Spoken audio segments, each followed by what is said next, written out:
I'm Elex Michaelson. This week, the issue is abortion rights. A special issue is debate between Gloria Allred on the left and Eric Early on the right. Then, California's first partner, Jennifer Siebel Newsom, on her new film about gender roles at home and what her husband is really like at home. The issue is starts right now. Broadcasting across California, you're watching The Issue Is. And welcome to The Issue Is. I'm Elex Michaelson, and we've got quite a debate this week, quite a panel for our big debate. With us on the left is Gloria Allred, our most frequent guest and one of the best-known female attorneys in American history. And on the right is Eric Early, a successful attorney in his own right, who just barely missed out on the top two to be in the general election for California Attorney General for years. He's been a radio talk show host as well. Our big image this week is this one. Governor Newsom signing California's budget, which is over $300 billion. As part of that, $200 million will go to reproductive care. Protests continued all week long up and down the state over the Supreme Court's decision to overturn Roe v. Wade. In the fall, California voters will determine whether to change the state's constitution to include a right to an abortion as a constitutional right. Also this week, Gloria Allred penned this powerful op-ed in Variety called A Womb with a View. It was edited by our pal Elizabeth Wagmeister. Let's start there. Gloria, what was your main point of that article? Well, first of all, the womb with a view is because the wombs are the ones most affected by all of this. I'm saying there's something we can all do. We have to remember in November, we have to get out there and vote for pro-choice candidates. This is, Alex, a war against women. It's about what Hollywood can do, too. The unions like SAG-AFTRA that I'm a member of, the unions like the Directors Guild, the Producers Guild, the Technical Crafts Guild, the Technical Guilds, all of them should not make films in any state where abortion is banned. And so there's something for everybody to do, and we all must do it, because accepting the status quo is unacceptable. Do you think this is a war against women, Eric? Do you agree with the Supreme Court's decision? I support the Dobbs decision. It was right on the money, frankly, and there is no constitutional right to an abortion. And I don't believe it's a war on women, with all due respect, Gloria. And there are millions of women in this country who are pro-life and who support the Dobbs ruling. So I don't look at this as a war on women. This was a proper interpretation of the Constitution. Well, I don't think so. Let me just finish. Let's talk about the real life consequences of making abortion illegal, unsafe, and women and girls in those states having to risk their lives trying to either take a pill and self-abort or get someone who they can just pay, who's not a doctor or nurse, to do an illegal abortion, or maybe they don't have the money, and then that's mandatory motherhood. I get that you're in favor of compulsory pregnancy and forcing women to give birth, even if it would perhaps risk their lives, or even if they're a victim of rape or incest. It's just not my view. Well, I don't know why you're putting words in my mouth. Well, tell me, what do you think? Do you think they should have to have illegal abortions? When the life of the mother is at risk, when the pregnancy is the result of rape or incest, then absolutely I believe they should be able to have an abortion. Gloria, and you told me I could call you Gloria, so yeah. I do that with all due respect. One of the nicer things I've been called. So I'm good with that. Again, one thing that makes it sound like people like me, when we take these positions, that we don't respect women. And like I said, there are millions of smart, strong, independent women in this country who have an opposite view to you, who support what I'm saying. And frankly, they are the ones, at least the narrative that's coming out of the vast majority of the mainstream media that we hear in so much of this state, that are being disrespected. Oh, come on. Let me say this. This is about life and death of the woman or girl who's going to have to risk her life to get an abortion. In some states, they're even going to try to interfere with a medication abortion. She can't even take a there's a pill lot in of the privacy of her own home. There are millions of people in this country that respect the right to the unborn. Yeah, I get that. And let me say this: in the state of California, which is why I'm against this amendment that's being proposed to the California Constitution, which is not coming through clear enough for the people. Notwithstanding the Dobbs ruling, the right to an abortion remains legal in the state of California. Here, it is legal in California. Here, we don't need an amendment to a Constitution. We do. And therefore, this whole argument about an amendment to the Constitution brings into serious question what frankly, the ulterior motives of a Gavin Newsom and a Rob Can I Bonner. tell you why? It could change. It could go back to the 60s. That could happen. It will make it harder in the future to roll back, eliminate the right to legal abortion in California if we have a constitutional amendment to our state constitution. Frankly, it is a draconian step. It's not needed in this state. I'm sort of heartened in a way by what Gloria was implying, that this state could become controlled by Republican legislators again. I can't wait for that date. I was trying my best to be one of them. Well, you know, it could be, you know. We got to rebuild this state from the ground up. Can you wait another 50 years and maybe that'll happen? You look no, like I believe it's coming a a young lot guy. quicker. You can last until. So big picture, though, what do you think should happen? Bottom line, we are going to help people in other states. Instead of their having to risk their lives with illegal and unsafe abortions, have them come to California. We'll get them a free abortion. In addition, there's going to be a fund to help them travel to California if they can. Last word to you, Eric. California's taxpayers should not be paying for people from all around the country to come here for abortions. Also, I support people's right to peacefully protest on any subject, whether I agree with it or not. But these violent protests that we've seen in certain instances must be stopped. All this kind of stuff we're seeing, there's no place for that in this country. That's not the main thing that's happening. And let's talk about violence. How about the violence on women and our wombs that we're forced to have unsafe abortions? I was trying to give Eric the last word, but I guess Gloria got the last word there. Eric, thank you for coming on. It's great to have you back. Gloria, you're going to be back a little bit later for a birthday celebration. Okay, thank you. Happy birthday, Gloria. Yes. Thank you. And thanks for having me, Alex. Up next, we're going to talk to California's first partner, Jennifer Siebel Newsom. But every time Gloria is on, Eric, I don't know if you know this, we dance. So she's got some great moves. Maybe she can teach you one. This is The Temptations. So we can get it up loud in here. I'll dance. This is music from The Temptations. Gloria's moves. Let's go. Come on, Eric. Let's do it. Fighting her. Fighting. I'm the default for literally every single household and domestic task for my family. California's first partner visited us this week to discuss her new documentary about gender roles and how she makes things work in her high-profile house. Jen Siebel Newsom, welcome back to The Issue Is, and great to see you. Thank you. It's great to see you, too. Fair Play is the new documentary that's out. It's based on this book by Eve Rodsky. She's profiled in the documentary as well. What's sort of the main message you want everybody to take away from this about invisible work and roles in the home? Yes, thank you so much. So the book and the film are separate. It's inspired by the book, and I share that because I really want people to read the book, and then I want people to go see the film because they're different.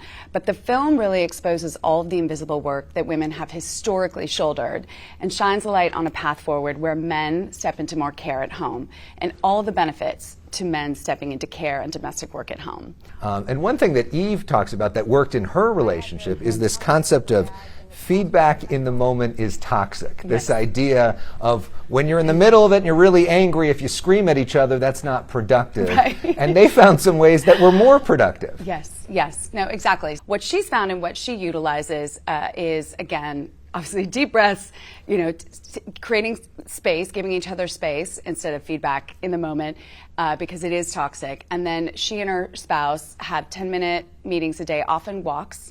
I've always found that the best time to engage with my own children around sort of tense subject issues is when everybody's calm.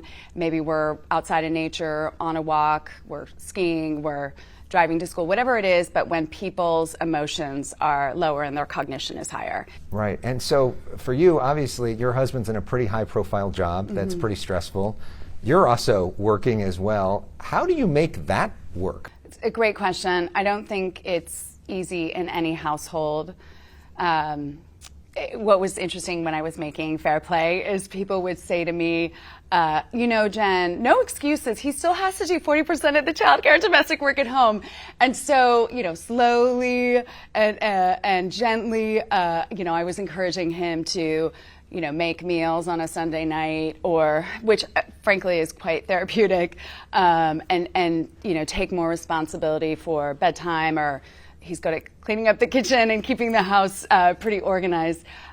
Because again, there are also benefits to that, right? So what we found is that when men do 40% of the domestic and child work at home, or they do 50 more minutes a day, that there are so many benefits to them. They're less likely to be on prescribed meds or antidepressants. They are happier, they have greater longevity, they have better sex lives, their marriages are more solid. The benefits to women are less depression, less stress, more leisure time, and frankly, that allows them to have seats at the tables of power and pursue their own careers. And then they're happier in their marriages. Have you noticed a change in him now that this has been more top of mind for you? Yes. I've also noticed my husband he's such an intellectual, and he really gleans a lot from all of my documentaries. I don't know if you talk to him about masculinities or, you know, anything related to gender equity, he kind of pulls in what I talk about and expose and show in the films, and he uses it in his own sort of, you know, thought leadership and also on the policy side. And so he definitely understands. And again, he was raised by a single mom and therefore understands. And I do have to remind him sometimes that I am not a single mom and I'm not Wonder Woman and I am not his mother, and that, you know, we are, you know, that there's more that he can do. And again, there's so much pressure because he really feels like he's responsible for, and in some ways like a father to 40 million Californians that he has to take care of. But the kids are really good about letting him know when he's too busy or too focused on work, and they kind of reel him back in. Another thing that was really interesting that you talked about is talking to same-sex couples. Yes. And learning about their gender roles, because they're clearly in a different position, and what straight couples can learn from them. Yes. There's so much to learn from same-sex couples who have learned to communicate and who also are like, well, look, you know, someone's got to do the care work in a same-sex male couple. Someone's got to do that, so I'm just going to do it. And this is like, and not be afraid or ashamed, because it's part of being human. I think that this movie should be seen by men even more than it should be seen by women. I think there's a lot of lessons for men. Obviously, your sons are young. Yes. But one day they're going to watch this. Yes. What do you? They have. Okay. All right. So, well, not the 6-year-old. Yeah. But what is the sort of lesson for Hunter and Dutch? What do you want your kids to learn from this in terms of being better men? Thank you. The lesson I want them to learn, and it's how I'm trying to socialize them at home, which is that care and caring relationships and nurturing and all that is sort of in the domestic sphere is part of being human. I think I mentioned before, when Hunter was really little, I got him a doll because I was like, why should Montana have a doll and Hunter needs a doll? And granted, at one point Hunter probably ripped the head off, but it's important to show him that, like, boys shouldn't be relegated just to violence and video games and action and dominance and aggression, but that care is part of being human. Frankly, I mean, and this is not a big leap here, if men and boys were socialized into more care, we would have less violence in our society. Fact. And I know people say, oh, that's just boys being boys. Yeah, physical, everything, but girls are physical too. We're all on a spectrum, right? It's just how society kind of pushes us and pressures us into these limiting gender roles. Yeah, and you know, the timing of this is quite something. Mm-hmm. This film coming out, which is not necessarily what you anticipated, right on the heels of Roe v. Wade being overturned. We saw you at that press conference recently sort of taking the lead for the state in opening that up, and as emotional as we've seen you at a press conference. Yes. You know, I mean, the whole thing is crazy, and people don't understand, and I appreciate that so many progressives are leaning into the redefining what pro-life is really about, and that's what we're doing in California. You know, pro-life is about prenatal care and universal preschool and universal after school and universal health care and you know, taking care of foster kids and feeding, you know, universal meals and et cetera, et cetera, et cetera, childcare. Like, that's pro-life. It's not conception. But again, the folks on the far right, they're missing is just this, they're living in this silo, this evangelical conservative silo that ultimately it's just pulling us back as a country to a time and a place where we don't deserve to be, and we're not going to be, because honestly, young women and fathers of daughters are awake now and they're woke, and they're not going to let us go back. And so I have so much hope because of that. And obviously, California has a huge responsibility to lead. And to that point, I'll ask you the same question I asked the governor at Planned Parenthood. What is your message to the young woman in another state who is really scared right now? Yeah, come to California. I mean, I want them to know that we see them, we hear them, we're here for them, we recognize their value, that they're equal, and they deserve to be treated equally, and they deserve to have control over their own, again, bodily autonomy and the fate and futures of their lives. And that, you know, there are states like California, Oregon, Washington, and others that value them. We're going to wrap things up with a little game we play on The Issue Is called Personal Issues. Okay. This is 30 seconds, rapid-fire questions to get to know you a little bit better. Okay. So let's have fun with this. First thing that comes to mind, okay? Since you're a movie maker, favorite movie? Out of Africa. All right. What's your favorite TV show? Yeah. It'll be The Issue Is. Oh my God, I'm like old school there. Yeah. I don't even, you can go old school with all-time favorite TV show. Brady Bunch. Okay, there we go. Favorite musical artist? All time. I love Sia. Oh, Sia's great. Who is your favorite documentary filmmaker? I love Amy Ziering and Kirby Dick. Ah, very nice. What's your favorite way to relax? Walking in nature. And being with our animals and my children. Yeah, and you have a goat, right? We have goats. We have baby Nigerian dwarf goats, and they're the best pets ever. I promise you. Oh my God, the other night I had them all in my lap, and it was just like, it was so healing and so therapeutic. They're just so sweet. They're like little babies, and they actually sound like babies when they cry. So Arnold Schwarzenegger has a mini donkey, and you've got baby goats. Yes, okay. yeah. And who is your role model? Wow. All women. There isn't one. There's so many women. I glean little bits from everyone. Well, there's a lot that we all can learn from all the women in Fair Play. Yes. Congratulations on that. you. Jennifer Siebel Newsom, congratulations Thank on a you. movie that's really important for people to see. Thank you so much. Fair Play opens in select theaters and is available streaming on demand everywhere on July 8th. Up next, Congressman Adam Schiff on a bombshell from the January 6th committee. But we go to break with some patriotic music and the Above Los Angeles Instagram account taking us above Echo Park. Happy 4th, everybody.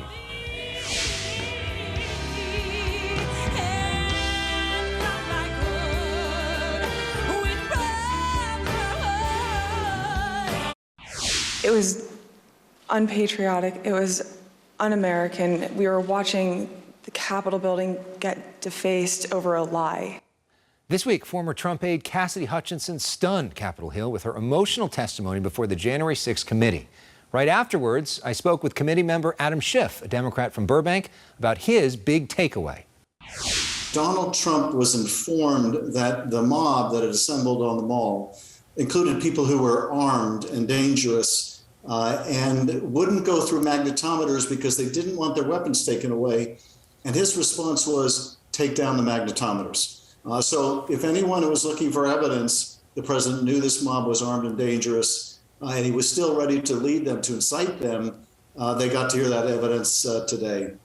You can watch our full interview streaming right now at youtube.com/Elex Michaelson. And you can listen to our show, including lots of bonus material, anytime by subscribing to the Issue Is podcast. Just search for The Issue Is wherever you stream. Up next...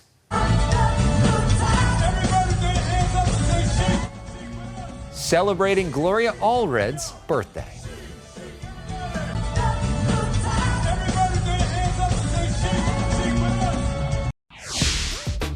A big thank you to the LA Press Club for honoring The Issue Is as Political Affairs Show of the Year. It was especially cool to pick up the hardware next to editor Debbie Kim and producer Greg Lindsay, who works so hard every week. And this isn't the only thing we're celebrating around here this week. Breaking news, Gloria Allred is turning 81 this weekend. This is video of a past birthday celebration for Gloria at the Hollywood Bowl with her daughter, Lisa. That entire party was just for Gloria. So as we bring you back here to wrap things up this week, Gloria, what is your secret? I am woman. I am strong. Well, my secret is fighting injustice is very good for the health. Okay. So I get up every day and I say, what? And they did that to a woman? And I'm like, I don't need coffee. I don't need anything else. I'm like, okay, got to go slay those dragons. And that's what I do, and I love it. And I know if other people, if they have a purpose in their life, whatever that is, whether it's women's rights or whatever, minority rights, gay and lesbian rights, pro-choice, how to get the plug in. You know, just get up and do something to make this world a better place, repair the world to the extent that you can.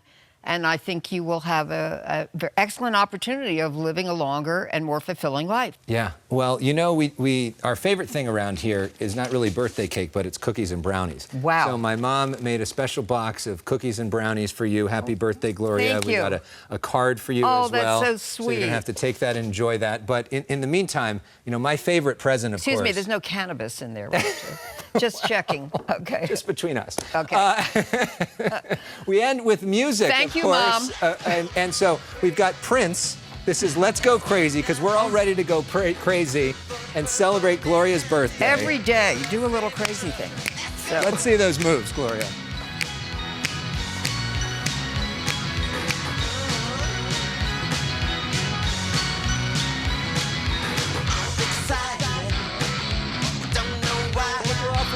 Thank you. Happy birthday. I'm leading. Gloria. I'm leading Alex.